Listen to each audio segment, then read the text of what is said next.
Welcome to my series on inspection scaries that aren't really that scary. However, this one could get pretty scary and I'll tell you why. Let's talk about oil tanks. Now in our area, many of the homes were built with oil heat and those tanks were put either in the ground or in the basement. And over time, many homeowners have converted to gas and in doing so had the underground oil tank decommissioned. Now what does that mean? The oil is removed and replaced with sand, foam, or concrete. All good, right? Well, not so fast. Nowadays, there's an increased concern about soil contamination by these oil tanks, even if they were decommissioned properly. So if you're a homeowner and you suspect that you still have an underground oil tank, you might want to take proactive measures to have that tank removed completely and have your soil tested. And almost all buyers, and in many cases their lenders, insist on having an abandoned tank removed before closing. Now, most of the time, the soil test comes back negative, but if the soil has been contaminated, the cost to remediate could run in the tens of thousands of dollars.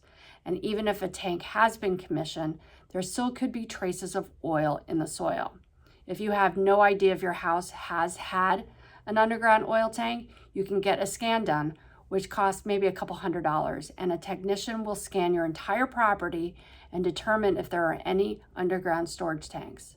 The technician will also supply you with documentation that you can share with a prospective buyer, and if you end up having an underground oil tank that you were not aware of, having it removed and tested will be a couple $1,000s. If you're a buyer, it is important to have an inspector who is very knowledgeable about the neighborhood. A buyer of mine had an inspection done on a house and his inspector suspected, say that a couple times fast, that there might be an oil tank under the front steps of the house because similar homes in the neighborhood were found to have oil tanks there. An oil tank specialist then came and after almost 2 hours of probing, confirmed the inspector's hunch. There was in fact an oil tank and the seller had to have it removed. Now again, most of the time having an oil tank is no big deal. It is only when there's evidence of soil being contaminated that it becomes extremely costly. So if you have any questions about oil tanks or about the market, please reach out.